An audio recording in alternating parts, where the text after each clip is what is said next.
Hi friends. Climate ఏమో చల్లగా ఉంది. వేడిగా కారంగా తినాలనిపిస్తోంది. బజ్జీలకు మించి మనం ఇంకేమీ చేసుకోలేము. ఎందుకంటే కార్తీక మాసం ఉల్లి వెల్లుల్లి తినకూడదు. సో ఎంతసేపు అరటికాయ ఆలు బజ్జీ పచ్చిమిర్చి బజ్జీ కాకుండా నాకు ఇష్టమైన వెజిటబుల్ ఈ వంకాయ అండి. ఈ వంకాయ బజ్జీ చాలా టేస్టీగా ఉంటుంది, లైట్గా కూడా ఉంటుంది. అస్సలు మనకి తిన్న ఫీలింగ్ ఉండదండి. నేను 2 వంకాయలు తీసుకున్నాను.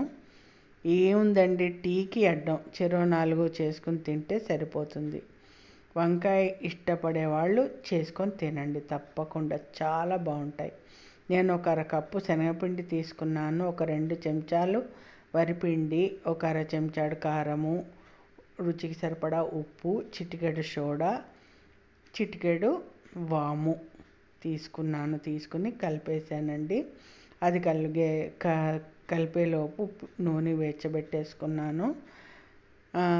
అయితే మీకు విషయం చెప్పాలండి, నేను చాలా ఏళ్ళు రాత్రిపూట లావైపోతున్నానని తిండి మానేశానండి.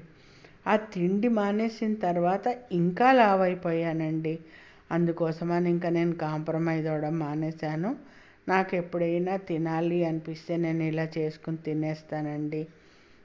మీరేమైనా అనుకోండి, నాలా మాత్రం ఎవ్వరూ చేయకండి.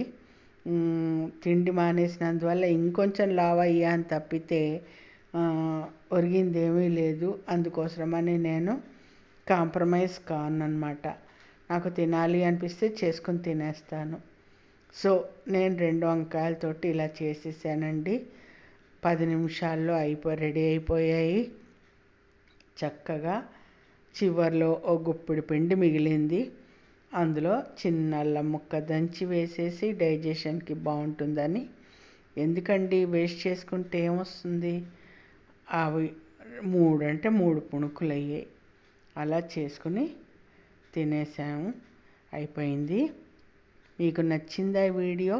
చెప్పాను కదండి, తిండి విషయంలో నేను చేసిన పొరపాటు మీరు చేయకండి. చాలా ఏళ్ళు మానేశానండి, మీరు నమ్మరు. రాత్రిపూట ఫుడ్ చాలా ఏళ్ళు మానేశాను.